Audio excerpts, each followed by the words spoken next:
వి gold trusted gold buyers. మీరు తాకట్టు పెట్టిన బంగారాన్ని విడిపించి ఈ రోజు ఉన్న మార్కెట్ ధరకు కొనబడును. జై శ్రీమన్నారాయణ స్వామి.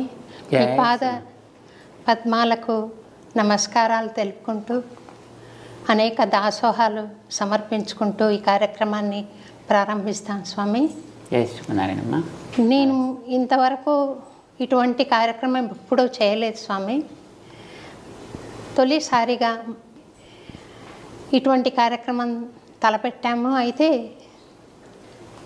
ఇది ఒక మీ పరిచయంతో మీ ఇంటర్వ్యూతో ప్రారంభం కావాలని సంకల్పం చేసుకుని 13వ తారీఖున మిమ్మల్ని అభ్యర్థించడం, మీరు దయతో అంగీకరించడం జరిగింది.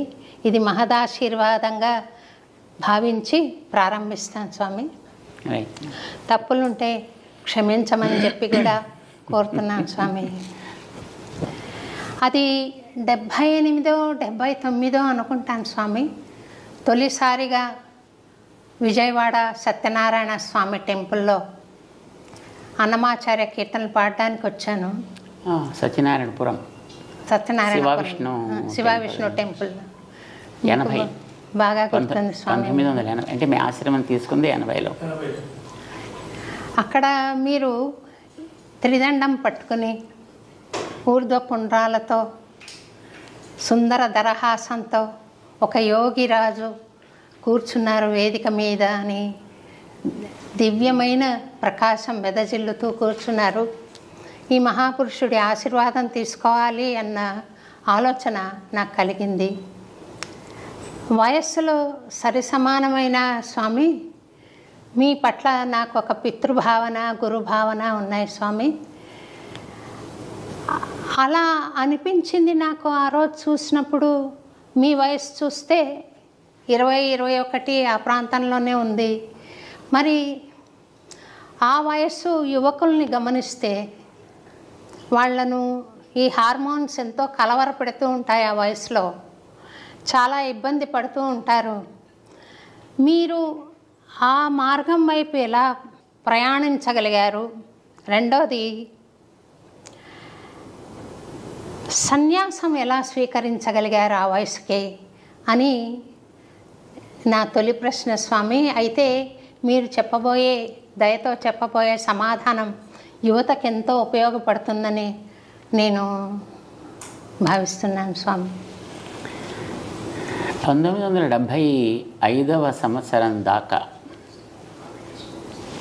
మేము చదువుకునేటువంటి రోజుల్లో ఏవో అక్కడక్కడ చిన్న చిన్న కార్యక్రమాలు చేస్తూ, ఉద్యోగం లాంటివి చేస్తూ, ఒక రకమైనటువంటి రేషనల్ ఆలోచన ధోరణితోటి మేము ఉండేవాళ్ళం. అంటే చుట్టూ ఉండేటువంటి మిత్ర వర్గం కూడా అదే రకమైనటువంటి ఆలోచన ధోరణి కలిగినది కావడం చేత మాకు కూడా అనేక విషయాల్లో రకరకాల సందేహాలు, సాధారణంగా యువతకి ఉండేటటువంటి ప్రవృత్తి మాలో కూడా అలానే ఉండేది. దేని గురించైనా ఒక రీజనింగ్ కావాలి, ఆ రీజనింగ్ ఉంటేనే దాన్ని మనం అంగీకరించాలి, లేకపోతే అంగీకరించకూడదు అనేటటువంటి ఒక భావన ధోరణి ఉంటూ ఉండేది. 1975వ సంవత్సరంలో కొన్ని కారణాల చేత మేము మా పెద్దజీయర్ స్వామి వారి యొక్క కార్యక్రమానికి వెళ్ళవలసి వచ్చింది. వారు ఇప్పుడు కాకినాడ నగరంలో ఉన్నారు, యజ్ఞ కార్యక్రమాలు చేస్తున్నారు. వారికి ఏదో కొన్ని వస్తువులు అవసరమైతే మమ్మల్ని అక్కడికి పంపించారు, ఎవరు లేకపోవడం చేత. మాకు నిజానికి అట్లాంటి వాటిల్లో పెద్దగా ప్రవేశం ఉండేది కాదు. అలాంటి వాటి వైపు కూడా మేము ఎప్పుడు వెళ్ళేవాళ్ళం కాదు. కానీ అప్పుడు అవసరాన్ని బట్టి మమ్మల్ని పంపించడం చేత మేము వాటి పక్కకి వెళ్ళవలసి వచ్చింది. పెద్దస్వామి వారి యొక్క దృష్టి మా మీద 75వ సంవత్సరపు భోగి నాడు తెల్లవారుజామున 4:30-5 గంటల మధ్య వారి యొక్క చూపు మా మీద పడింది. అది సాత్విక సమయం అంటారు దాన్ని. దినం మంచి దినం, సమయం చాలా సాత్వికమైనటువంటి సమయం. మహానుభావులైనటువంటి ఆచార్యుల యొక్క చూపు మా మీద పడ్డ వేళ విశేషం అయి ఉంటుంది. ఆ మర్నాడు వారు రాజమహేంద్రికి రావడం జరిగింది. రాజమండ్రిలో వారు ఉదయపు తీర్థగోష్ఠి జరిగే సందర్భంలో మాకు ఒక స్టెనోగ్రాఫర్ కావాలి అని అడిగారు. మేము అప్పటికి దాన్ని నేర్చుకుని ఉన్నాం. షార్ట్ హ్యాండ్, టైపు 2 నేర్చుకుని ఉన్నాం అన్నమాట. సరే, వారికి పెద్ద బస్సు ఉంది, బస్సులో వాడు యాత్రలు చేస్తుంటారు. మాకు తిరగడం అంటే చిన్నప్పటి నుంచి సరదా. మాకు దేవుడు, పూజలు, ఆరాధనలు ఇలాంటి వాటితోటి మాకేమీ పెద్ద పరిచయం లేకపోయినా సరే, పెద్ద బస్సు ఉంది, తిరుగుతుంటారు ఎప్పుడూను. కనుక మనకి వీరితో పాటు ఉన్నట్టయితే మనం కూడా హాయిగా అన్నీ తిరగచ్చు, చూడవచ్చు అనే కోరికతోటి వారు అడిగినటువంటి ఆ స్టెనోగ్రఫీ మాకు వచ్చును, మీరు కావాలంటే నేను ఆ బాధ్యతను తీసుకుంటాను అని వారిని అడగడం జరిగింది. ఆ సందర్భంలో వారు కొంచెం ఆలోచించి, అయితే మీ అమ్మగారి పర్మిషన్ తీసుకుని రావాలి అని చెప్పారు. అమ్మగారిని అడిగాం మేము. కాసేపు ఆవిడ కూడా ఆలోచించి, సరే మంచిదే వెడితే, ఎందుకంటే మా ఆలోచన ధోరణి ఆవిడ కూడా తెలుసును కనుక కాస్త ఇలాంటి వారితో వెనకాతలు ఉంటే కాస్త బాగుపడతాడు అని అనిపించి ఉంటుంది వారికి. సో మమ్మల్ని వెళ్ళడానికి వారు అంగీకరించారు. 75 సంక్రాంతి నాడు స్వామివారితో కలిసి మేము బయలుదేరాం. వారు సుమారుగా 2.5 సంవత్సరాల కాలం వారితో పాటు మమ్మల్ని ఉండనిచ్చి, బహుశా అది మాకు ఒక మానసికమైనటువంటి సంస్కారాన్ని ఇవ్వడానికి అయి ఉంటుంది. అది అయిన తర్వాత మా గోపాలాచార్య స్వామి వారిని వారి దగ్గరికి చదువుకోవడానికి పంపించారు ఆశ్రమానికి. మాకు అప్పుడే ఈ వేదాంతపరమైనటువంటి అక్షరాభ్యాసం జరిగింది అక్కడ. ఆ తర్వాత 1980 ఫిబ్రవరిలో తిరుమల కొండ మీద వారు ఒక 1000 కుండాలతో ఒక యాగం జరపాలి అని సంకల్పం చేశారు. పూర్వపు రంగం అంతా దానికి సిద్ధపరిచారు. మన పివిఆర్కే గారు అప్పుడు అక్కడ ఎగ్జిక్యూటివ్ ఆఫీసర్గా ఉంటుండేవారు. 79 డిసెంబర్ 31వ తారీఖు నాడు పెద్ద స్వామివారు ఆరోగ్య కారణాల చేత వారు సిద్ధి పొందారు. అయితే అప్పటికే వారు మమ్మల్ని గోపాలాచార్య స్వామి దగ్గరికి పంపించి కొంత మాకు ఈ పరమైనటువంటి చదువు అది చెప్పి ఉండడం చేత, వారి యొక్క అనుగ్రహ విశేషం చేత, ఆచార్యుల యొక్క దయ అనేది ఎందుకు పనికిరానటువంటి ఒక ఇనప మొక్కని కూడా విలువైనటువంటి వస్తువుగా మార్చగలుగుతుంది అనడానికి మేమే మొదటి ఉదాహరణ అన్నమాట. వారి చూపు వల్ల మాలో మార్పు కలిగింది, కొంత సంస్కారం కూడా అబ్బింది. గోపాలాచార్య స్వామి వారు మాకు కావలసినటువంటి పూర్వరంగపు చదువుని అప్పటికే ఆరంభం చేసి చాలా వరకు చెప్పారు. యజ్ఞం జరపడానికి ఎవరో ఒకళ్ళు అక్కడ ఒక వ్యక్తి అక్కడ అవసరం. ఆ సమయంలో స్వామివారు ఇతను అలాంటి దానికి ఉపయోగపడతాడు అని వారు అంతకుముందే ఎక్కడో రాసి పెట్టారు. సో దాన్ని దృష్టిలో పెట్టుకుని అప్పుడు తిరుమల కొండ మీద ఉండేటటువంటి చిన్నజీయం గారుగా ఉండేవారు గోవిందరామానుజీయర్ స్వామి వారిని, మంచి వ్యక్తి చాలా. సో వారు నరిగెటపాలెం మన పెద్ద స్వామివారి యొక్క బృందావనం ఏర్పాటు చేసిన స్థానం, అక్కడికి వచ్చినప్పుడు ఇతను దానికి ఉపయోగపడతాడు అని వారు అక్కడ నిర్ణయం చేశారు. దాని తర్వాత యథాక్రమం సన్యాసాశ్రమాన్ని ఇవ్వడం అనేది జరిగిందనమాట.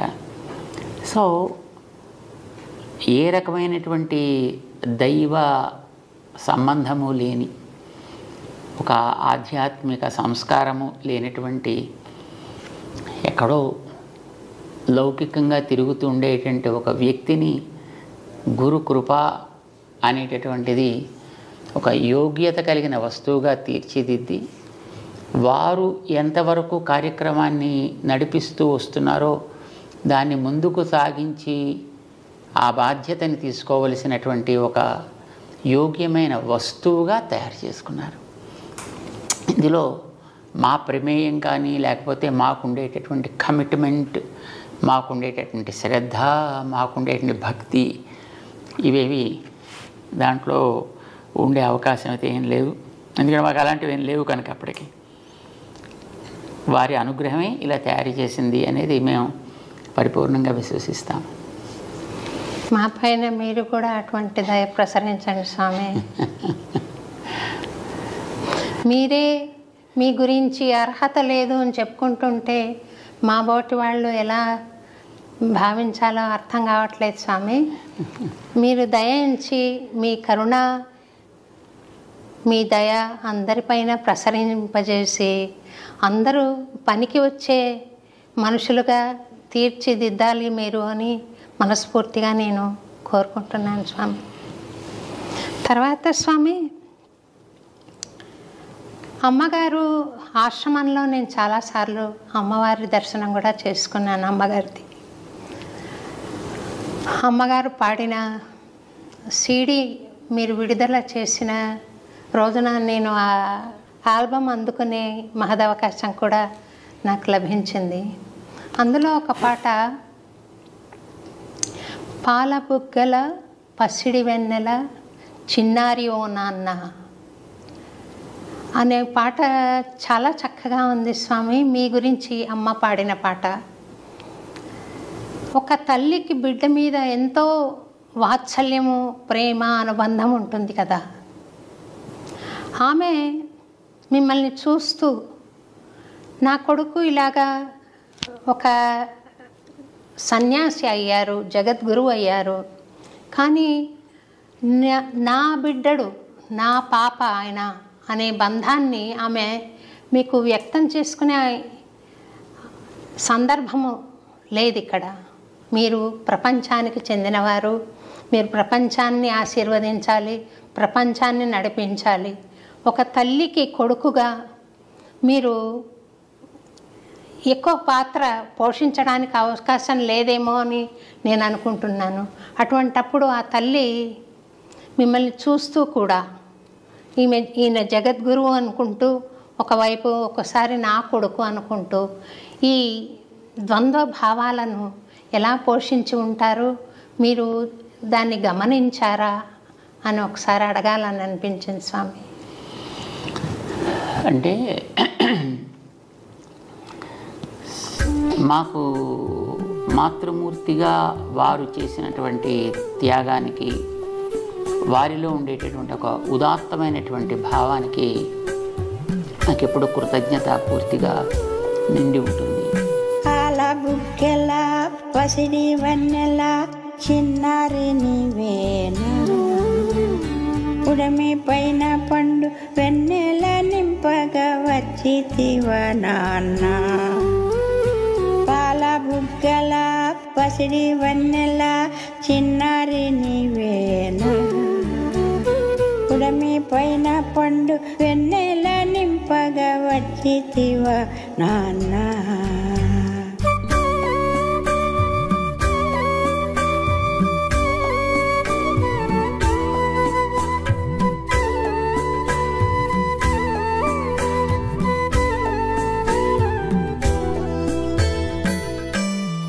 ఒకటి, వారు ఆశ్రమాన్ని స్వీకరించడానికి అంగీకరించగలగడం.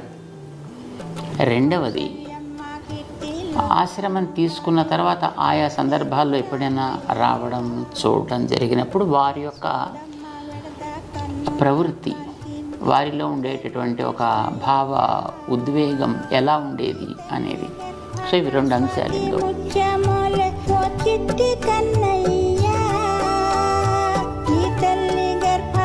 స్వాతి ముచ్చమోలే ఓ చిట్టి కన్నయ్యా, ముక్తి మార్గము చూప అవతరించితివయ్యా, జన్మ ధన్యమయ్యా, నా జన్మ ధన్యమయ్యా. బుగ్గల పసిడి వన్నెల చిన్నారి నీవేనా పుడమి పైన పండు వెన్నెల నింపగా వచ్చితివా నాన్న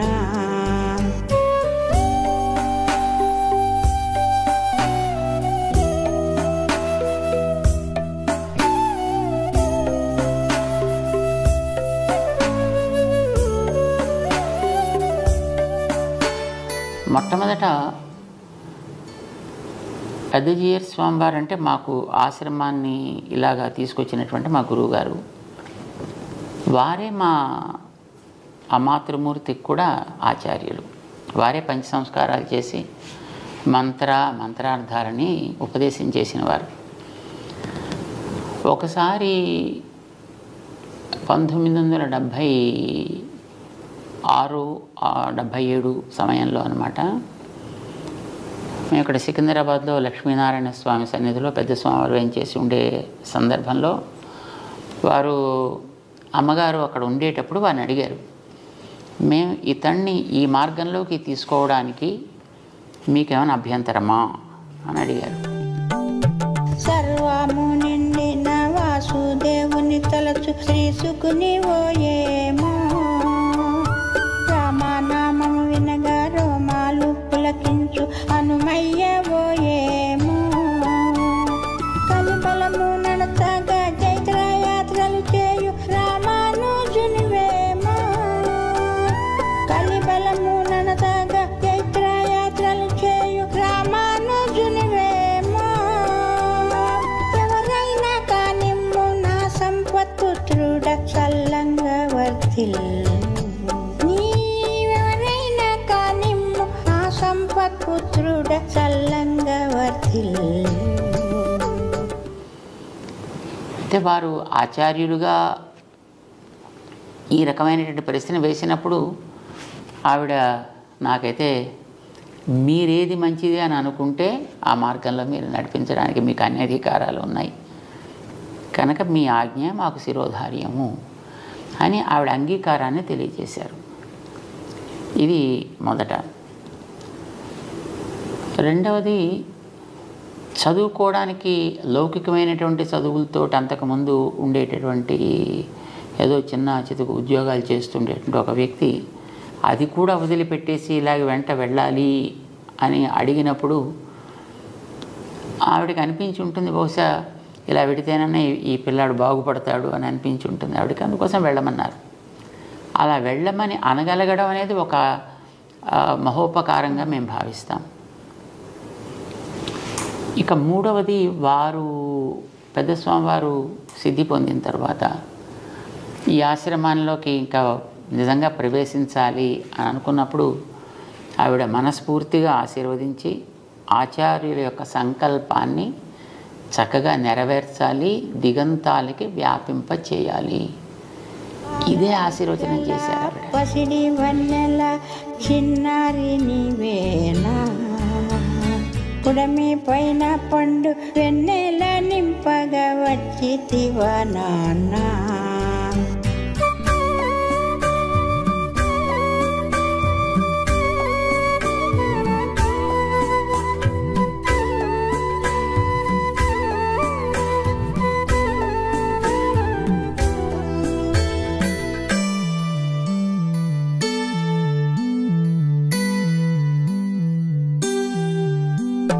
నిద్రాహారాలను నియమించుగాని నిరసించకయ్యా నీ రూపు నీ చూపు నీ పలుకు నడకాలే నాకు ప్రాణమయ్యా దాసురాలను కాజే అది వారిలో ఉండేటువంటి ఔదార్యం.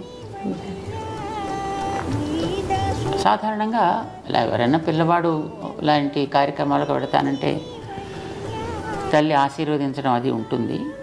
తర్వాత ఎప్పుడైనా మా దగ్గరికి ఎక్కడైనా కార్యక్రమాలు జరిగేటప్పుడు కానీ లేదా ఆశ్రమంలో ఏదైనా ప్రవచనాలు అవి జరుగుతుండేటప్పుడు కానీ వారు కూడా అవకాశం ఉంటే వచ్చి అక్కడ కొన్ని రోజులు ఉండడం జరుగుతుండేది. కానీ అలా ఎప్పుడైనా వచ్చినప్పుడు ఇక్కడి నుంచి ఏదో ఆశించేటువంటి ప్రవృత్తి ఎప్పుడు కూడా వారిలో లేదు. వారు ఎప్పుడు వచ్చినా అక్కడేదో కొంత సమర్పణ చేసి ఆ కార్యక్రమానికి వారు ఉండడానికి అయితే జరిగే కార్యక్రమం కోసమను. ఆ తర్వాత వారు ఉన్నంత వరకు అక్కడ ఉండి ఈవెన్ అలాంటి సమయంలో కూడా వారు ఇంకా బాగా చేయాలి, ఇంకా బాగా చేయాలి, ఇంకా బాగా జరగాలని ఆశీర్వదించేవారు. ఎప్పుడైనా అప్పుడప్పుడు ఈ దీపావళి పండుగ అలాంటివి ఏమైనా వచ్చినప్పుడు ఉత్తరం రాస్తూ ఉండేవారు. ఒకవేళ మన దగ్గర లేని సందర్భం ఎప్పుడైనా ఏర్పడితే అలా రాసినప్పుడు కూడా ఉత్తరంలో మొదటి చివరి దాకా ఆచార్యుల యొక్క గొప్పతనం, ఆ ఆచార్యుల యొక్క మార్గాన్ని నడిపించే బాధ్యత తీసుకున్న వ్యక్తిగా నీ బాధ్యత ఏమిటి, ఎలా ఉండాలి, ఇంకా బాగా చేయాలి, ఇంకా బాగా అందరికీ చెప్పాలి, ఇంకా ఈ మార్గాన్ని మనం విస్తరింప చేయాలి. ఇదే వారిప్పుడు కూడా మాట్లాడుతూ ఉండేవారు తప్ప ఇతరమైన లౌకికమైనటువంటి విషయాల గురించి కానీ కుటుంబపరమైనటువంటి విషయాల గురించి కానీ ఎప్పుడూ ప్రస్తావన వారు చేసేవారు కారు. ఇక మేము ఉండే స్థానాల్లో ఎప్పుడైనా వారు ఉంటే రోజు హారతి ఇస్తూ ఉండేవారు. ఆ హారతి ఇచ్చేటప్పుడు కూడా వారికి తను నా పిల్లవాడు అనేటువంటి భావన కంటే కూడా ఆచార్య స్థానంలో ఉన్నటువంటి ఒక వ్యక్తిగానే వారు భావించారు తప్ప తన పిల్లవాడని వారు భావించినట్లుగా ఎప్పుడు కూడా మేము ఫీల్ అవ్వలేదు అలాగా. సో ఇది వారిలో ఉండేటువంటి సంస్కార విశేషం. వారు ఆ రకంగా మాకు ప్రోత్సాహాన్ని జరిగే కార్యక్రమాల్లో ఇంకా బాగా జరపాలి అని ఎప్పుడు ఇస్తుండేవారు. అంచేత మేము కూడా ఎప్పుడు ఏ రకమైనటువంటి ఇతర ఆలోచన చేయాల్సిన అవసరం వారు కలగనివ్వలేదన్నమాట. కూర్చోలే స్వామి. అయితే వారి పాటలో మీరు చాలా శ్రమ పడుతున్నారు, సమయానికి ఆహారం కూడా తీసుకునే వీలు లేకుండా శ్రమిస్తున్నారు, తగిన నిద్రపోవట్లేదు అన్న ఒక న్యాచురల్గా ఒక తల్లికి ఎలాంటి భావన వస్తుందో అది వ్యక్తం చేశారు స్వామి. మేమందరం కూడా ఆ భావనను ఫీల్ చేస్తుంటాం. స్వామి ఇంతగా తిరుగుతుంటారు, ఇంతగా బోధన చేస్తూ ఉంటారు, ప్రవచనాలు చెప్తుంటారు, కార్యక్రమాల్లో నిమగ్నమై ఉంటారు. సమయానికి ఇప్పుడే చూసాము, ఇంతసేపు అయ్యాక మీరు ఎప్పుడో ఆహారం తీసుకోవడం అనేది మీ ఆరోగ్యం చాలా ముఖ్యం కదా స్వామి. మీరు క్షేమంగా ఆరోగ్యంగా ఉంటే ఇంకా ఎన్నో ఏళ్ళు మీరు సేవ చేయడానికి వీలవుతుంది అన్న భావన కలుగుతుంది స్వామి. ఆమెకు కూడా ఉందేమో ఆ మాట మీరు కొంచెం గమనించాలి. తల్లిగా వారికి ఆ రకమైన భావన ఉండడం అనేది సహజం. ఎవరికైనా ఒక అభిమానం ఉండేటప్పుడు ఆ వ్యక్తి ఎప్పుడు కూడా ఆరోగ్యంగా ఉండాలి, సుఖంగా ఉండాలి అని అనిపిస్తుంది. అయితే వారి యొక్క అభిమానం అనేటటువంటిది మాకు ఒక గొప్ప ధైర్యం. మేము చేయవలసిన కర్తవ్యాలు, మేము చేయవలసిన బాధ్యతలు మాకు ఉంటాయి కనుక దాన్ని మేము ఎప్పుడు కూడా అది కష్టం అని అనుకుంటే అనారోగ్యానికి దారితీస్తుంది, అది ఇష్టం అని అనుకుంటే ఆనందంగా ఉంటుంది. చాలా కరెక్ట్ స్వామి అన్నమాట. ఏదైనా ఇది మనది, మన పని అని అనుకున్నప్పుడు దానికి రాత్రి పగలు, నిద్ర, ఆహారం, ఆకలి అనేవి సెకండరీ అవుతాయి. ఇది మనకేదో ఒక ఉద్యోగం లేకపోతే ఏదో మనకు ఒక బాధ్యత మన ఎత్తి మీద పడింది, అబ్బా కొండ బరువు మొయ్యాలి అని అనిపిస్తే మాత్రం అందులో ప్రతి క్షణం కూడా అది మనకి మానసికమైనటువంటి ఒక క్లేశాన్ని కలిగిస్తుంది. ఏదైనా నాది ఇది అని అనుకున్నప్పుడు అది బహుశా అది ఎప్పుడు కష్టాన్ని అనిపించదు. అంచేత మేము ఏదైనా పనుల్లో ఉండేటప్పుడు ఒక్కొక్కసారి మాకు రాత్రి 1 గంట 2 అయిపోతూ ఉంటుంది. దాని తర్వాత ఎప్పుడైనా ప్రసాదం తీసుకోవడానికి ఒక్కోసారి సమయం కుదరదు. ఏదో బయటికి వెళ్ళి జనాలతో తిరుగుతుంటే ఇంకా అది పూర్తి అయిన తర్వాత తప్ప లోపలికి రావాలి అని అనిపించదు. అక్కడ ఒక 10 మంది జనం ఉంటే ఆ 10 మందిని మనం క్లియర్ చేసేసి వాళ్ళని పంపిస్తే తర్వాత మనం ఏదో మన కార్యక్రమం చూసుకోవచ్చు అని అనిపిస్తుంది. బయట ఒకళ్ళు మన కోసం ఎదురు చూస్తూ కూర్చున్నారు అంటే అది కొంచెం మాకు రెస్ట్లెస్గా అనిపిస్తుంది. సో వీలైనంతవరకు ఎప్పుడు కూడా అలాగే బయట ఉండేవాళ్ళని క్లియర్ చేసేసాకనే తర్వాత మేము మా కార్యక్రమాలు పెడుతుంటాం. కొంచెం ఆలస్యం అయితే అవుతుందని అనే ఉద్దేశంతో. ఇది సహజంగా ఉండే ప్రేమ కలిగిన వాళ్ళకి అది అయ్యో కష్టం అని అనిపిస్తుంది. అది సహజం. బట్ అది బహుశా మేము అనుకుంటాం అది ఒక రకమైన ఆశీస్సు అని అనుకుంటాము. అయితే స్వామి, ప్రకృతి ధర్మం ఒకటి ఉంటుంది కదా శరీరం మీద.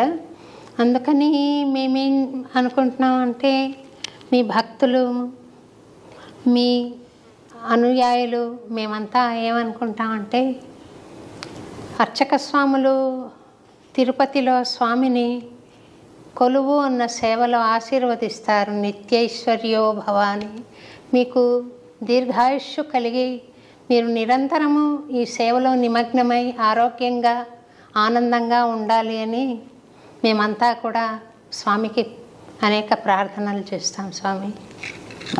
అదే అదే అదే మాకు బలం, అదే మాకు నిజమైన ఆహారం, అదే మాకు నిజమైన సంతోషం కూడా కలిగిస్తూ ఉంటుంది.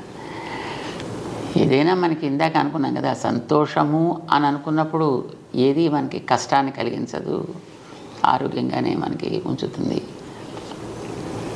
ఇంతకాలం మేము సుమారుగా ఇప్పటికీ 40 సంవత్సరాల పైగా ఈ కార్యక్రమాల్లో మేము తిరుగుతున్నాం, చేస్తున్నాం. ఎప్పుడైనా ఒంట్లో ఏదో జ్వరం లాంటిది ఏదో వచ్చి పడుకోబెట్టేస్తే తప్ప, లేకపోతే మనకి సెలవు అంటూ ఏముండదు. Weekly holidays, fortnightly holidays, annual holidays అనేవి మనకి ఏముండవు. ఇప్పుడు కూడా ఏదో కార్యక్రమాల్లో మనం తిరుగుతూ ఉండడమే.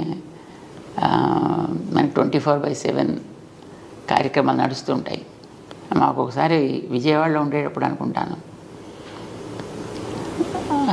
అందరితోటి మాట్లాడేసి సుమారుగా అప్పటికి రాత్రి 12:30 ఎంతో అయింది. అప్పుడు అందరూ వెళ్ళిపోయారు కదా, ఇంకా మళ్ళీ ఇంకా లోపలికి వెళదాము అని మేము అనుకుంటున్నాం. ఇంతలో అప్పటికి శ్రీశైలం దేవస్థానంలో వేద పండితులుగా ఉండేవారు ఒక ఆయన, విశ్వనాథ అవధాని అని, అధర్వవేద పండితులైన. మాకు చిన్నప్పటి నుంచి మంచి మిత్రులు. మన పెద్ద స్వామివారి కార్యక్రమాల్లో వారు పారాయణ చేస్తూ ఉండేవారు, మేము మిగతా కార్యక్రమాలు మేము చూసుకుంటూ ఉండేవాళ్ళం. సో ఆ రకంగా మాకు చక్కటి మైత్రి ఉంది. వారు అప్పుడు ఎటో యాత్ర చేస్తూ రాత్రి 12:30 తర్వాత వచ్చారు. సరే మేము లోపలికి వెళ్ళాలనుకుంటున్నాం, ఇంతలో ఆయన వచ్చారు. అప్పుడు అక్కడ ఉండేటువంటి వాళ్ళు, అయ్యో అయ్యో త్వరగా ఇంకా ఎప్పటికీ చాలా ఆలస్యం అయిపోయింది, విశ్రాంతి తీసుకోవాలి అంటే, ఆ వచ్చిన ఆయన అన్నారు, స్వాముల వారికి విశ్రాంతి ఏమిటి? స్వాముల వారు మా అలాంటి వాళ్ళ కోసం ఎప్పుడు ఉండాలి కదా, అంచేత వారికి ఇదే విశ్రాంతి అన్నారు వారు. మాకు ఇప్పుడు అట్లానే అనిపిస్తుంది. మాకు నాకు గుర్తుంది స్వామి, 91లో అనుకుంటా సిద్దిపేట వచ్చాం మిమ్మల్ని రవీంద్ర భారతిలో జరిగే అన్నమాచార్య జయంతి ఉత్సవానికి ఆహ్వానించడానికని. మీరు తొలిసారిగా రవీంద్ర భారతి ప్రాంగణంలో పాదం మోపారు. చాలా సంతోషం కలిగింది. ఆ రోజు పిలవడానికి వచ్చిన రోజున రాత్రి నుండి పగలు 4:30 దాకా నేను ప్రశ్నలు అడుగుతున్నాను స్వామి, మీరు జవాబులు చెప్తున్నారు. అరౌండ్ 4:30 మీ శిష్యులు వచ్చి తిరువారాధనకు టైం అయిందంటే అప్పుడు లేచారు. మళ్ళీ కంటిన్యూ అయిపోయింది మీ దినచర్య. అటువంటి అవకాశం మళ్ళీ రాదనుకుంటాను స్వామి. మీ కార్యక్రమాలు చాలా విస్తృతమైపోయాయి. అది ఒక అద్భుతమైన జ్ఞాపకంగా, అనుభూతిగా, ఆశీర్వాదంగా నాకు గుర్తుండిపోయింది స్వామి. మీరు చెబుతుంటే నాకు అది గుర్తొచ్చింది స్వామి. సమయపాలన అంటే ఇది నిద్రకు ఉపకరించే సమయం అని కానీ, ఆహారానికి నియమిత సమయం కానీ మీరు చూసుకోకుండా 10 మంది మేలు కోసం ఈ ప్రవచనాలు చెప్పడం కానీ, కార్యక్రమ నిర్వహణ కానీ, వైదిక కార్యక్రమాలు కానీ చేయడం, ధార్మిక కార్యక్రమాలు చేయడం కానీ జరుగుతుంది. అంటే సాధారణంగా ఈ ఏదో ఉదయం బ్రేక్ఫాస్ట్ ఇన్నింటికి, లంచ్ ఎన్నింటికి, స్నాక్స్ ఎన్నింటికి, డిన్నర్ ఎన్నింటికి, ఎగ్జాక్ట్గా పడక ఎన్నింటికి, లేవటం ఎన్నింటికి అని అలా పెట్టుకుంటారనుకోండి. అలా వెరీ స్ట్రిక్ట్గా పాటించాడు కొందరు ఉంటారు. అలాంటి వాళ్ళకి ఏదో కారణం చేత ఎప్పుడైనా ఒకసారి కనుక ఆ సైకిల్ డిస్టర్బ్ అయితే వాళ్ళ హెల్త్ శుభ్రంగా అప్సెట్ అయిపోతుంది. సో అప్పుడు మాలాంటి వాళ్ళకి అనుకోండి, మాకు ఇలాంటి వాటి వల్ల హెల్త్ అప్సెట్ అవ్వడం అనేటటువంటిది ఉండదు. ఎందుకంటే మాకు అన్టైమ్లీయే టైమ్లీ. ఎప్పుడు పడుకోవడం అనేది ఒక్కొక్కసారి మేము 3ంటికి పడుకుంటాం అనుకోండి, మళ్ళీ పొద్దున్న 5ంటికి కార్యక్రమం ఉందంటే మళ్ళీ మేము వెంటనే లేచి మళ్ళీ పరిగెట్టాల్సి వస్తుంది.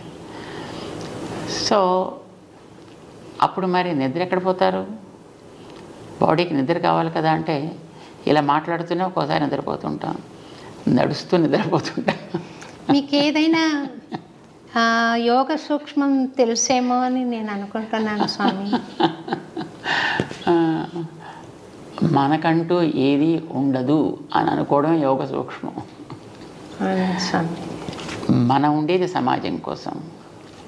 సమాజం అనేది దైవ స్వరూపం అని మేము భావిస్తాం. భగవంతుడి యొక్క దివ్యమంగళ విగ్రహమే ఈ సమాజం అంతా, ఈ ప్రపంచం అంతా. మనం దాంట్లో ఉన్నాము అని అంటే మనం భగవంతుడి కోసం ఉన్నామని అర్థం. మనం దాంట్లో పనిచేస్తున్నాం అంటే భగవంతుడి సేవలో ఉన్నాము అని అర్థం. సో అల్టిమేట్లీ ఎప్పుడైనా చేరాల్సింది అక్కడికే కదా.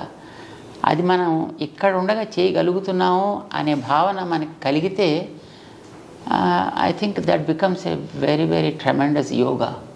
That it self is a great yoga. భగవద్ రామానుజుల వారు విశిష్టాద్వైత సిద్ధాంతాన్ని ప్రపంచించారు కదా స్వామి. ఆ సిద్ధాంతం యువతకు అర్థమయ్యే విధంగా క్లుప్తంగా మనం ఏమైనా చెప్పడానికి మీరు ప్రయత్నం చేస్తారా? యాక్చువల్లీ మేము చెప్పేదంతా అదే. ఇప్పుడు ఈవేళ యువత చేసే పని ఏమిటి?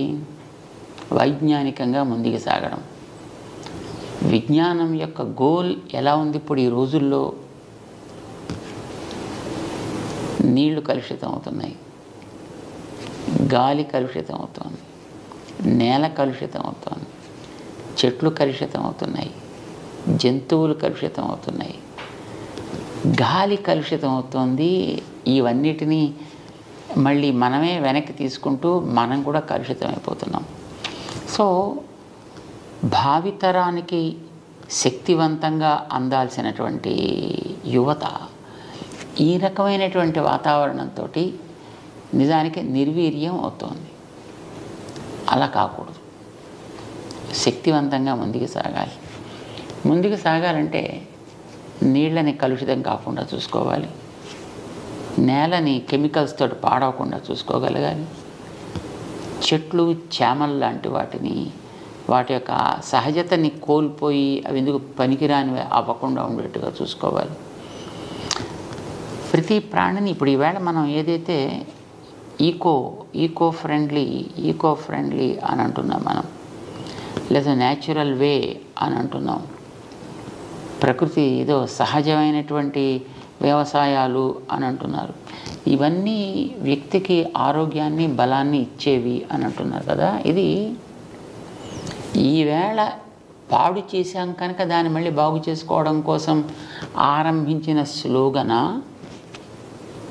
కాదు. మనకి వీటన్నిటినీ కూడా మనం పాడు చేసుకోకుండా జాగ్రత్తగా ఉంచుకోవాలి. తద్వారా మనని కూడా మనం సమర్థులుగా తయారు చేసుకోగలగాలి అనేది విశిష్టాద్వైతానికి మాత్రమే తగుతుంది. ఎందుకనంటే మనం విశిష్టాద్వైత సిద్ధాంతము అని ఏదైతే చెప్తున్నామో రామానుజుల వారు లోకానికి చూపించినటువంటిది, దాంట్లో ఈ కనిపించేదంతా కూడా ఈ ప్రపంచం అంతా అది తిరిగే ప్రాణులు, తిరగని వస్తువులు, ఈ జంతువులు, ఆ జీవులు అనే ప్రశ్న లేదు. ఇవన్నీ కూడా ఆయన యొక్క శరీరము. వాటి అన్నిటిని కూడా ఒకనాడు ఆయన చిన్నగా తనలో పెట్టుకున్నాడు. ఈవేళ వాటన్నిటిని పెద్ద చేసి వాటిల్లో తానున్నాడు. ఇది విశిష్టాద్వైతం అంటే ఇన్ బ్రీఫ్.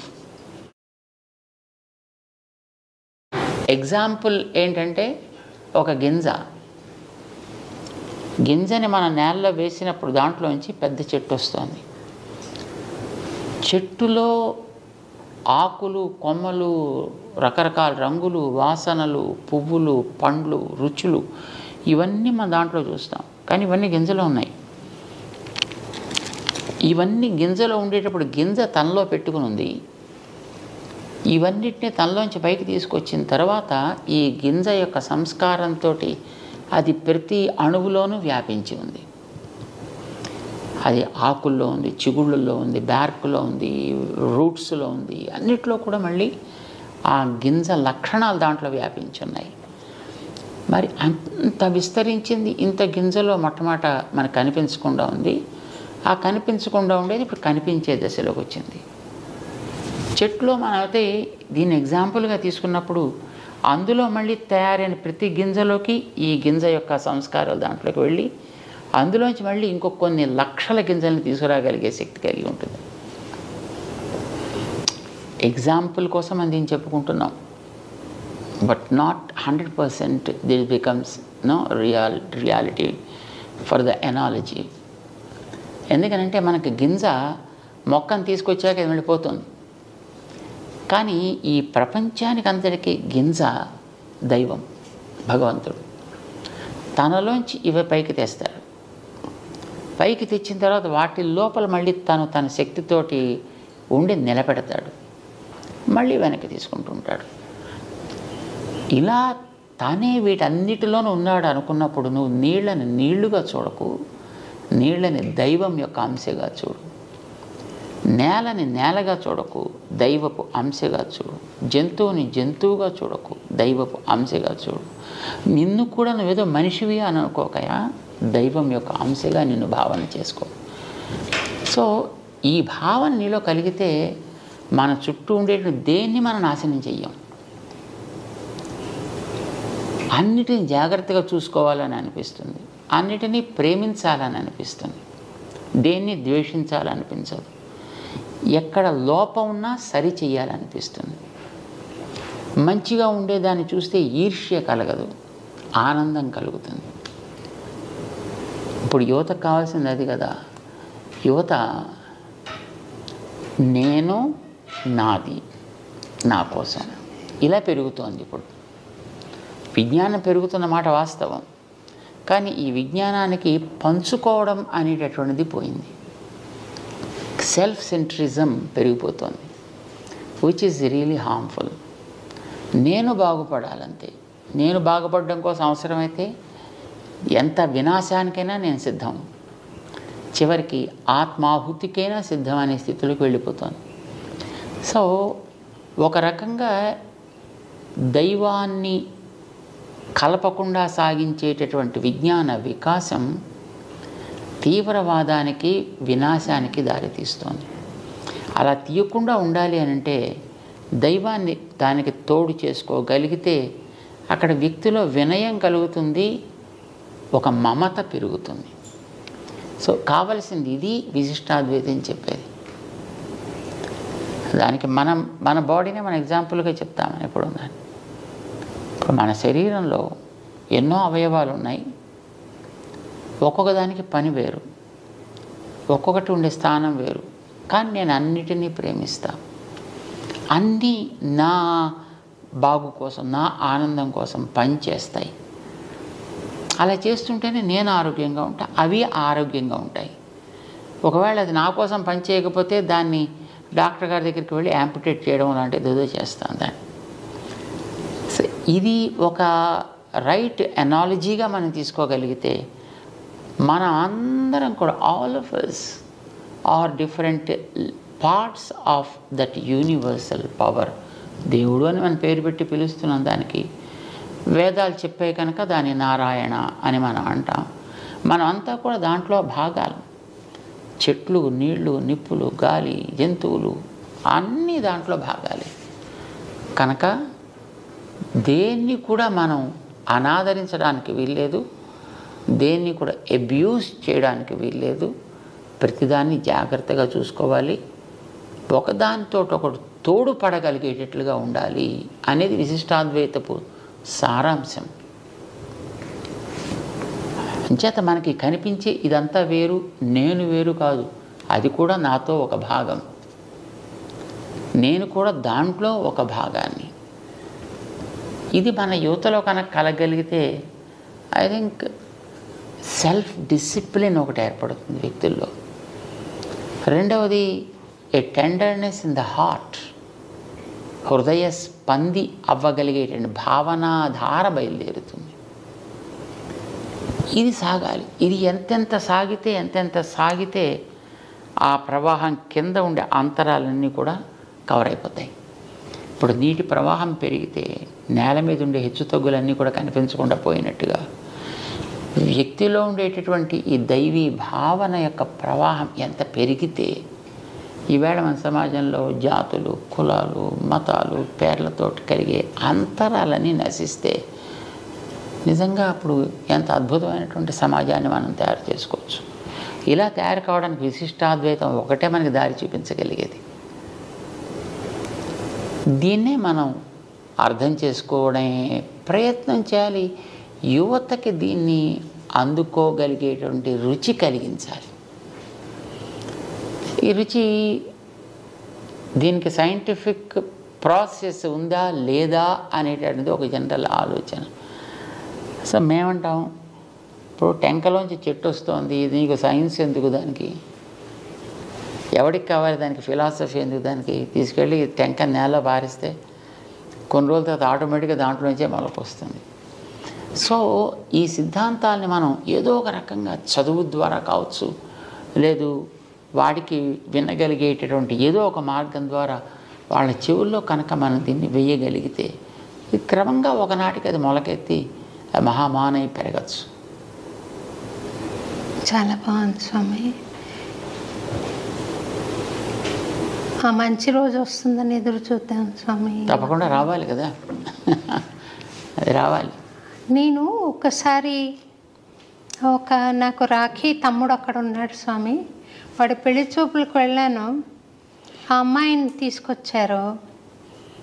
వాళ్ళ ఇంట్లో ఒక అరలో ఎర్ర మూట, ఒక పెద్ద మూట ఉందన్నమాట. నాకు దాని మీద ఆశ్చర్యం కలిగింది. ఏమిటి పూజా మందిరంలో ఆ మూట అని అడిగాను. అది భగవద్గీత అండి అన్నది. చదువుతావా నువ్వు అని అడిగితే లేదు పూజ చేస్తాము అన్నది. అలాంటి యువత మనకున్నారు స్వామి. అది పూజకు యోగ్యమే అనుకుంటారు, కానీ అది అర్థం చేసుకుని ఏంటి అందులో ఉంది అని ఆలోచన చేసే యువత లేదు కదా.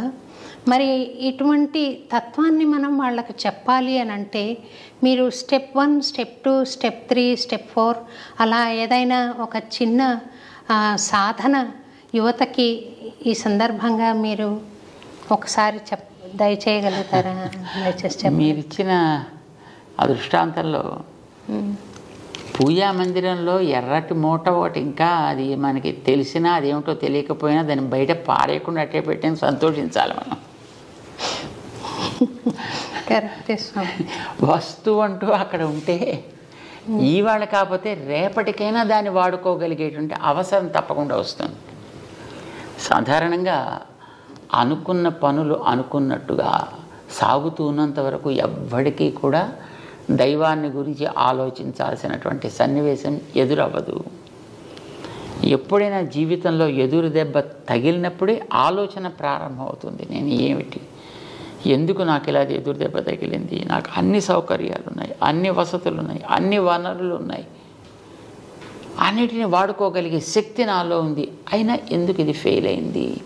ఈ ఆలోచన మనిషిలో వచ్చినప్పుడే జిజ్ఞాస అంటాం కదా, ఇది కలిగినప్పుడే నిజంగా మనిషికి మనం అర్థం కావాల్సింది ఏదో ఇవ్వగలుగుతాం. అది కలగనంత వరకు మనం ఏమి ఇచ్చినా వాడు అంటూ ఇలా ఏదో పక్కన మొహం పెడుతూ చూస్తుంటాడు తప్ప మనకేసి అది అందుకునేటువంటి ప్రయత్నాన్ని అతను కనిపించనివ్వడు. సో వ్యక్తుల్లో కనీసం ఇలాంటి మన ప్రాచీన గ్రంథాలను మరొకదాన్నో కంటికి కనిపించకుండా చేసేద్దాం అని అనుకోకుండా కనీసం ఇంట్లో అట్టే పెట్టుకుందాం అని అనిపించిన that it self is the first step they have achieved, we can say. వాళ్ళు సగం దాంట్లో వచ్చేసినట్టే. ఇక రెండవది, అందులో ఏముందో కంటెంట్లోకి వెళ్ళాలి అని అంటే it should be given in there language. మీరు సాధారణంగా ఈ రోజుల్లో ఉండేటువంటి పిల్లలందరినీ చూస్తే అంత ఇంగ్లీష్ మీడియం, స్వామి అంత ఇంగ్లీష్ మీడియం. తెలుగులో అసలు మనకు గవర్నమెంట్లే అంగీకరించట్లేదు చదువుని. ఇంగ్లీష్ భాష వాడికి రావాలని తల్లిదండ్రులకు ఉంటుంది, నేను ఇంగ్లీష్లో మాట్లాడాలని వాడికి అనిపిస్తుంది.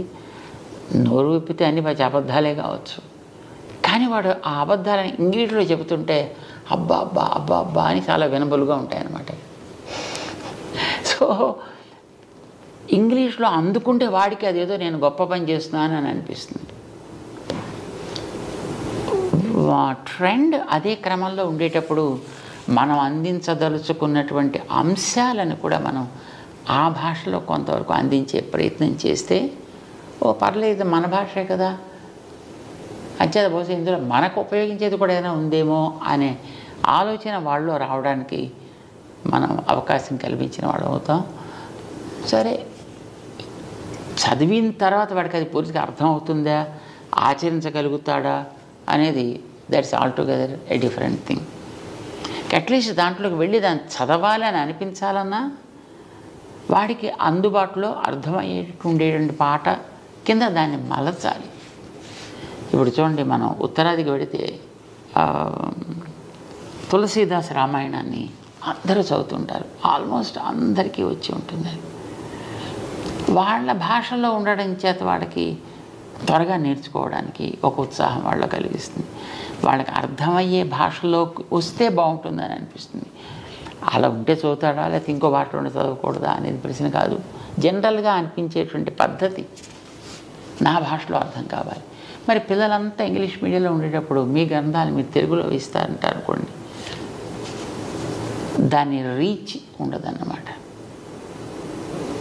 ఇది మనకి నిజానికి ఉత్సాహం జనాల్లో కలిగించాలంటే ఆ వాతావరణాన్ని మనం క్రియేట్ చేసి దాన్ని చక్కగా పొద్దున్నే రోజు శుద్ధి మనమే దాన్ని ఎలా చేసుకోవాలో చెప్పి, ఇది కనుక మనం చేయగలిగితే యువతలో అర్థం చేసుకోగలిగే అవకాశం ఏర్పడుతుంది.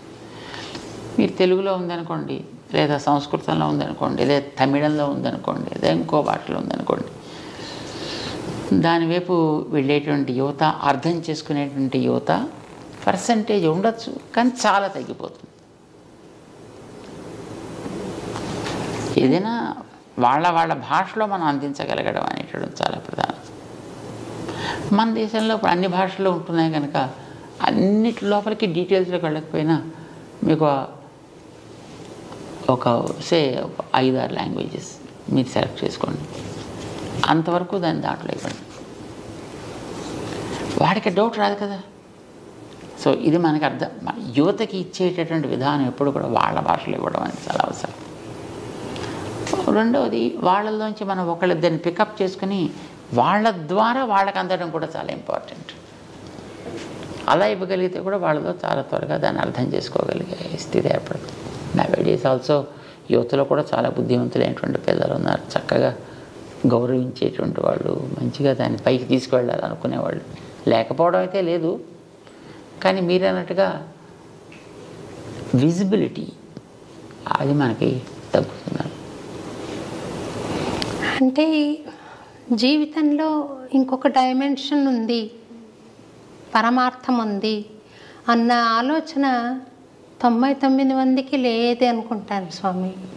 వాళ్ళకి అటువంటి వాళ్ళకి మనం ABCD అని చాలా సింప్లిఫై చేసి మనం ఈ సాధనా క్రమాన్ని వాళ్ళకి అందించే ప్రయత్నం మీ బోటి వాళ్ళు చేస్తే చాలా బాగుంటుందేమో అని నేను అనుకుంటున్నాను.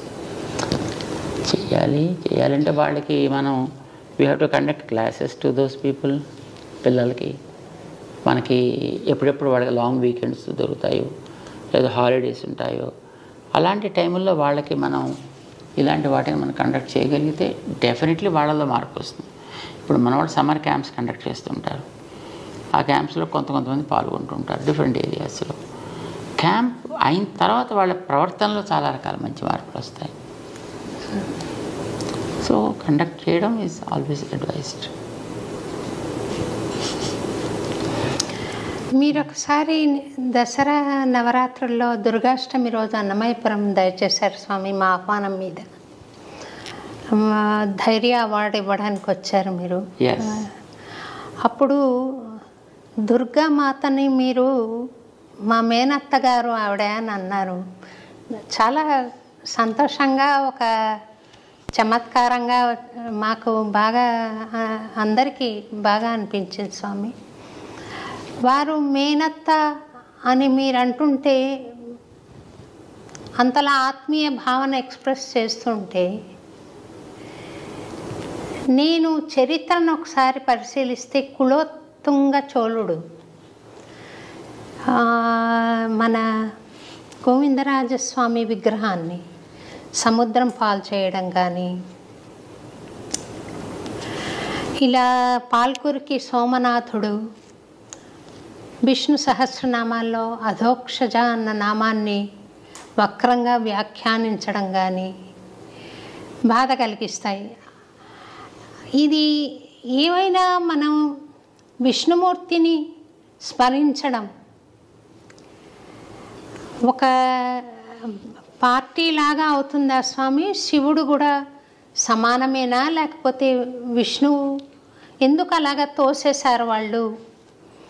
ఈ శైవులు అలా చేయడం కానీ, అలాగే ఒక అపోహ ఉంది స్వామి. భగవద్ రామానుజుల వారు చాలా శైవ క్షేత్రాలను వైష్ణవ క్షేత్రాలుగా మార్చారు అన్న అపోహ ఉంది. ఈ ఇంటర్వ్యూ ద్వారా, మీ ద్వారా వాటిని ఆ అపోహ తొలగించాలి అనే ప్రయత్నంలో ఈ ప్రశ్నను అడుగుతున్నాను స్వామి. నేను రామానుజుల వారు వైష్ణవాలయాలుగా శైవాలయాల్ని మార్చడము అనేటటువంటిది చరిత్రకి దూరమైనటువంటి అంశం. ఎప్పుడు ఎక్కడ దేన్ని అలాగ మార్చినటువంటి సన్నివేశాలు మన చరిత్రలో లేవు. ఇప్పుడు ఇంకా అందులోకి మార్చుకున్న ఉన్నాయి. ఇప్పుడు కులోత్తుంగ చోళుడి యొక్క సన్నివేశమే చూసినట్టయితే అది ఒక అద్భుతమైనటువంటి వైష్ణవ క్షేత్రం. దాన్ని అతను కేవలం శివాలయం కింద దాన్ని కన్వర్ట్ చేయడం జరిగింది. అయితే ఆ చేయడం అనేటటువంటిది వైష్ణవ సంప్రదాయం మీదో శైవ సంప్రదాయం మీదో అవగాహన ఉండి కానీ, దాని మీద భక్తి ఉండి కానీ చేసినటువంటి వ్యక్తి కాడతను కేవలం రాజకీయ లబ్ధి కోసం చేసినటువంటి పని. అది అతను కేవలం తనకి రాజకీయంగా ఆనాడు కలగాల్సిన ఒక గుర్తింపుని తెచ్చుకోవడం కోసం చేసినటువంటి పని. అది అనవసరంగా వీళ్ళ మధ్య తను చిచ్చు రేకెత్తించి దాని ఫలితం పొందాలి అని అనుకున్నాడు ఆయన. దానికోసం ఆయన వాడుకున్నాడు చిదంబర క్షేత్రాన్ని. నిజానికి చిదంబర క్షేత్రం అతి ఉత్తమమైనటువంటి వైష్ణవ క్షేత్రం. దానికి చరిత్ర చెప్తోంది. దాన్ని పార్వతికి శివుడికి ఒకనాడు సహజంగా అప్పుడప్పుడు ఏదో చిన్న చిన్న మాట వస్తుంటాయి కనుక ఇద్దరు కూడా మంచి నాట్యంలో అద్భుతమైనటువంటి ప్రవేశం కలిగిన వాళ్ళు కనుక ఇందులో ఎవరు ఎక్కువ అద్భుతంగా చేయగలరు, నువ్వా నేనా అనే పోటీ ఏర్పడ్డప్పుడు మన నిర్ణయం చేసే వ్యక్తులు ఎవరెవరు కావాలి కదా. అంచేత విష్ణువు నిర్ణయం చేస్తాడు. ఎందుకంటే ఆయన నాట్య శాస్త్రానికి ఆది గురువు విష్ణువు. మధుకైటబులతోటి చేసిన యుద్ధంలో కానీ, కాళీయుడి మీద చేసినటువంటి నృత్యంలో కానీ ఆయన నాట్య పండితుడైన ఆరంభకుడు ఆయన నాట్య శాస్త్రానికి. అందుచేత ఆయన్ని మనం జడ్జిగా పెట్టుకుందాము అని అనుకున్నారు. సరే వెళ్ళారు, అందరూ వెళ్ళి విష్ణు దగ్గర ప్రార్థన చేశారు. చేస్తే తప్పకుండా నేను వస్తా. అయితే దానికి ఇలాంటి సన్నివేశంతో ఒక స్థానాన్ని, ఒక మండపాన్ని, సభా మండపాన్ని, దాని చిదంబరానికి సభా మండపం అని పేరు. దానికి ఒక సభా మండపాన్ని ఏర్పాటు చేయండి. ఒక కనక సభ అంటారు దాన్ని. ఒక బంగారుమయమైనటువంటి సభా మండపాన్ని ఏర్పాటు చేయమని చెప్పాడు ఆయన. ఏర్పాటు చేశారు. ఇప్పుడు ఈవేళ మనం చూసేటువంటి ఆ సన్నివేశం అంతా అప్పుడు ఆయన ఆజ్ఞ ప్రకారం వాడు చేసినటువంటి ఏర్పాటు. దాంట్లో ఈయన నేను పబళించి ఉంటాను, మీరు చేస్తూ ఉండండి, దాంట్లో నిర్ణయం చేస్తా అన్నాడు ఆయన. సభని నిర్మాణం చేసిన తర్వాత విష్ణువు అక్కడికి వచ్చి అక్కడ ఉంటే అప్పుడు పార్వతీ శివులు ఇద్దరు కూడా, పరమేశ్వరులు ఇద్దరు కూడా నాట్యం చేయడం ప్రారంభం చేశారు. ఎంతకాలం చేశారనేది మనకు తెలియదు ఇదమిత్తంగా, కానీ చాలా కాలం జరిగింది. ఇందులో ఎవరు కూడా తీసిపోయినటువంటి వ్యక్తిత్వం కలిగిన వాళ్ళే పోటీగా చేస్తున్నారు. పార్వతికి అంత పోటీ వచ్చేసింది, ఆవిడకి పరమశివుడికి అంత పోటీ వచ్చింది. ఇద్దరు కూడా నన్ను మించిన వాళ్ళు లేరంటే నన్ను మించిన వాళ్ళు లేడు అని అనుకుంటూ బ్రహ్మాండం చేసేస్తున్నారు. కానీ అప్పటికీ పార్వతీదేవి గెలవదు, పరమశివుడు గెలవట్లేదు. కానీ ఇది ఎక్కడో చోట ముడి పెట్టాలి కదా. ఇప్పుడు ఎలా ఉంటుందంటే నాట్య పోటీ అంటే, ఇప్పుడు మీరు చూడండి, ఈ జుగళబందీ చేసేటువంటి వాళ్ళు ఒకటి చేస్తారు ఒక ఇన్స్ట్రుమెంట్ మీద, ఇంకో ఇన్స్ట్రుమెంట్ మీద వాళ్ళు అదే దాన్ని మళ్ళీ ఆ రాగాన్ని ఆలపించాలి. సో ఇలాగ ఉంటాయి. సో ఈయన ఒకటి నృత్య భంగిమ ఈయన ఒకటి చేసి చూపించాలి, అది వాళ్ళు చేయాలి, వాళ్ళు ఒకటి చేసి చూపిస్తారు, ఈయన చేయాలి. ఇలా సాగుతుంది అది ఎప్పటి నుంచో.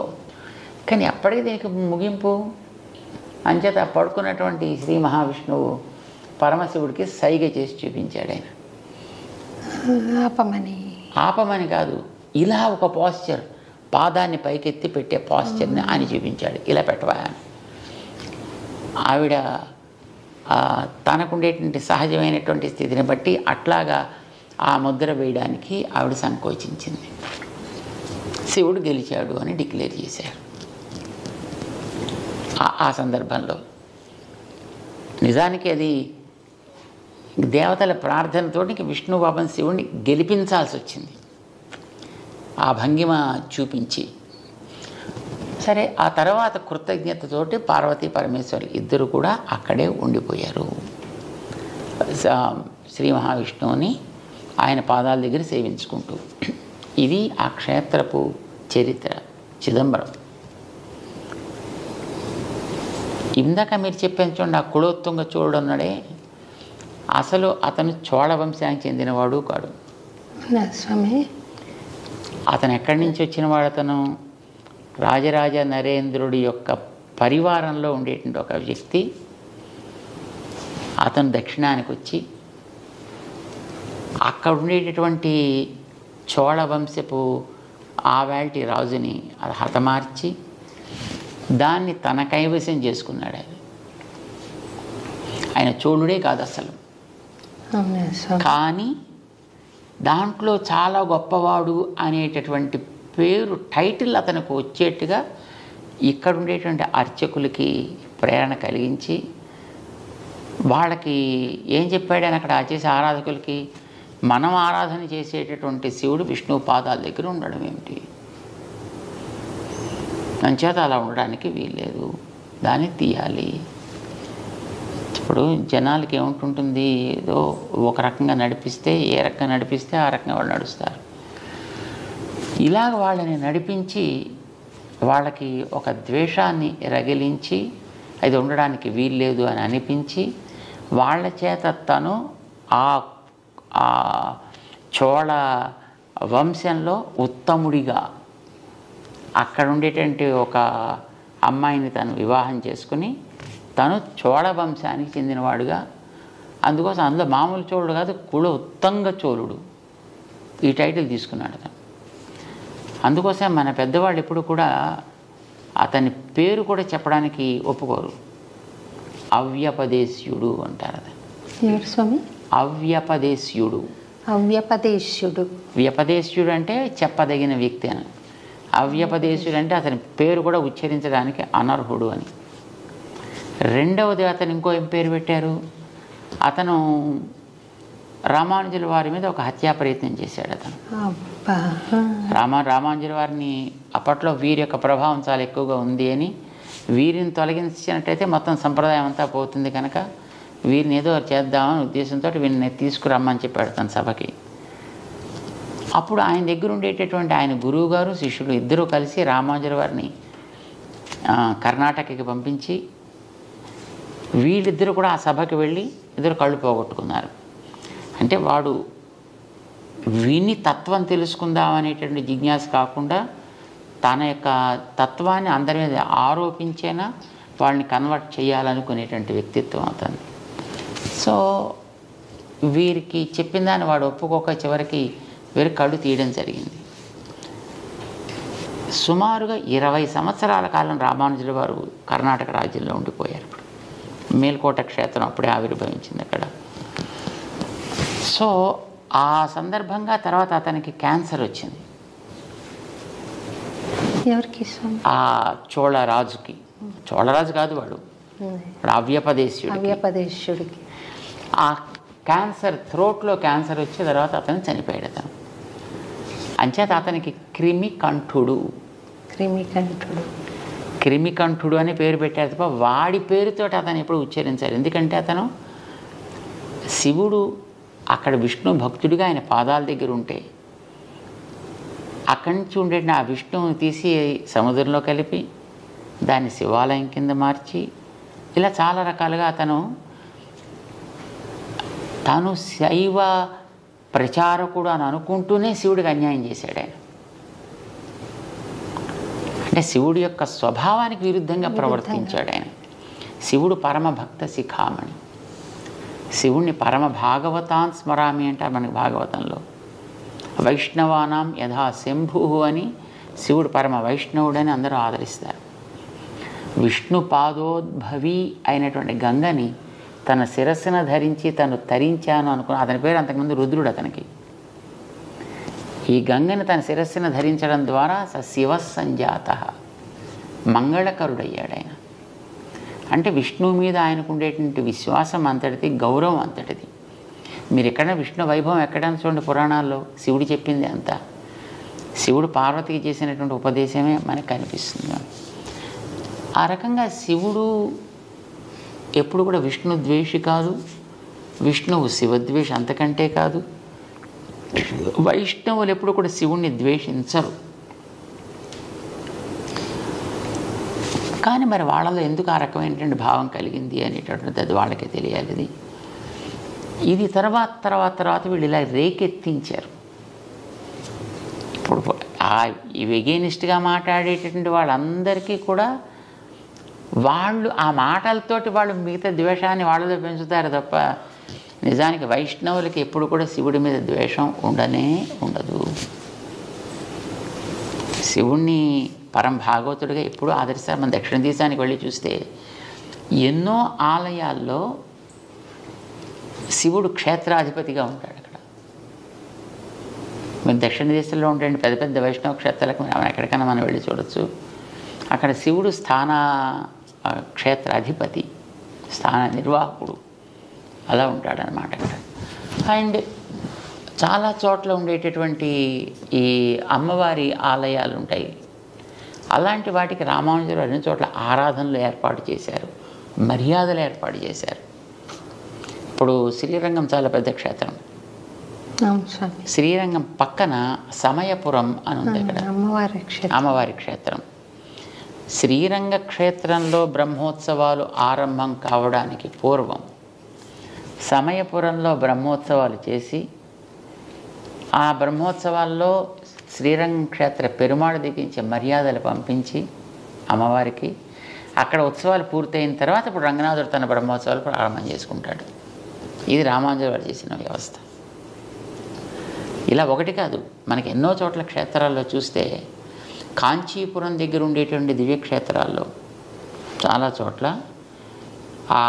అవన్నీ కూడా అక్కడ సుమారుగా 17 దివ్యదేశాలు ఉన్నాయి కాంచీపురం చుట్టూ.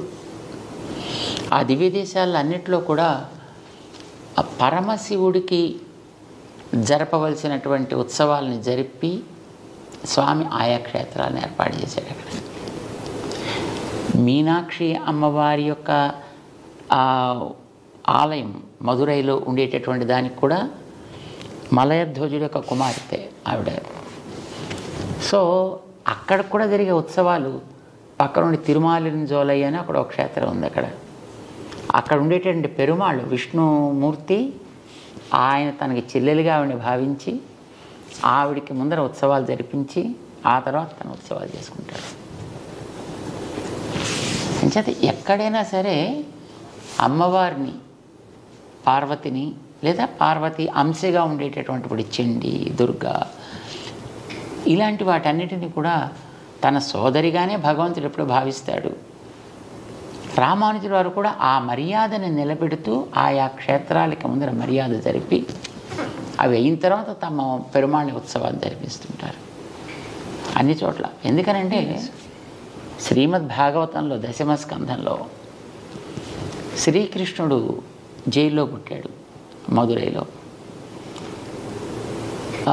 తను తల్లిదండ్రులకి ఇద్దరికి కనిపించి, నేను మీకు పిల్లవాడుగా పుట్టాను, ఎందుకంటే వాళ్ళు పిల్లవాడుగా నువ్వు మాకు పుట్టాలని తపస్సు చేసుకున్నటువంటి వాళ్ళు గతంలో. సో నేను మీకు పుట్టాను కదా ఆయన 4 చేతులతోటి కనిపించాడు, ఆయుధాలతోటి. ఓ పుట్టావయ్యా జాతోసి దేవదేవేశ శంఖ చక్ర గదాధర. ఇలాగ వాళ్ళంతా అంగీకరించిన తర్వాత అప్పుడు ఆయన, నేను ఇక్కడ ఉంటే మళ్ళీ మీకు ప్రమాదం చేత నన్ను తీసుకెళ్ళి బలం చోట చేర్చండి, అక్కడ ఒక అమ్మాయి ఇప్పటికే పుట్టి ఉంటుంది, ఆ అమ్మాయిని మీరు తెచ్చుకోండి ఇక్కడికి అని ఆయన ఆదేశించాడు. ఆదేశించినప్పుడు వసుదేవుడు పిల్లవాడిని తీసుకుంటాడు. ఎలా వెళ్ళాలి అని క్వశ్చన్ చేయలేదు, ఇక్కడ భగవంతుడు చెప్పిన ఆదేశం మీద మళ్ళీ డౌట్స్ ఉండాల్సిన అవసరం లేదు అతనికి. చేత వెళ్ళేటప్పటికి తలుపులు తెరుచుకున్నాయి, అక్కడ ఉండేవాళ్ళతో మత్తులో పడున్నారు. భోరన వాన పడుతోంది, కానీ మీద చుక్క మీద పట్టలేదు. వెనకాతల ఆదిశేషుడు పణాలతో ఉన్నాడు. యమునా నది దాటాలి, మోకాటి లోటులోకి నేల వచ్చేసింది. ఈయన హాయిగా నడుచుకుంటూ వెళ్ళిపోయాడు. దాని మించి ఆ పిల్లవాడిని నందగోపుడికి హ్యాండ్ ఓవర్ చేశాడు. నందగోపుడి దగ్గర ఉండే ఆ అమ్మాయిని తను చేతిలో తీసుకున్నాడు. అప్పటికే ఆవిడ అక్కడ పుట్టి ఉంది. ఆ పిల్లని తీసుకొచ్చి జైల్లోకి మళ్ళీ చేరిన తర్వాత అప్పుడు ఆ పిల్ల కేఆర్మని ఆవిడ ప్రారంభించింది. తలుపులన్నీ మూసేసుకున్నాక కంసుడు వచ్చాడు, తెలిసింది అతనికి. పిల్లని పైకి ఎగరేసి కింద కత్తి పెట్టి దాని మీద కట్ చేసే ప్రవృత్తి అతనిది. సో ఇలా చేద్దామని ఆ పిల్లని ఇలా పైకి ఎగరేశాడు. అది మొత్తం 16 చేతులతో ఉండేటువంటి ఒక శక్తి స్వరూపిణిగా వచ్చి, మూర్ఖుడా నిన్ను చంపేవాడు ఆల్రెడీ పెరుగుతున్నాడు రా అని ఆదేశించి అక్కడి నుంచి అంతర్ధానం అయిపోయింది. అప్పుడు భగవంతుడు ఆమెకి, నువ్వు ఇట్లాంటి ఉపకారం చేసావు కనుక నిన్ను ఫలానా పేర్లతోటి ఆరాధన చేస్తారు, దుర్గా, కాత్యాయని ఇలాంటి అనేక పేర్లతోటి నిన్ను ఆరాధన చేస్తారు అని చెప్పాడు. ఇప్పుడు ఆవిడ కృష్ణుడు పుట్టినప్పుడు కృష్ణుడు తర్వాత పుట్టింది. అక్కడ కృష్ణుడు కార్యాన్ని సాధించి పెట్టింది. అందుచేత ఆవిడ కృష్ణుడికి సోదరి. కృష్ణుడు సాక్షాత్తు భగవానుడు చేత భగవానుడికి ఆవిడ సోదరి. భగవానుడికి సోదరి అంటే భగవంతుడు మనకి త్వమేవ మాతాచ పితా త్వమేవ, ఆయన మనకి తండ్రి కనుక ఆవిడ ఆయన చెల్లెలు కనుక మనకి మేనత్త అయింది ఆవిడ.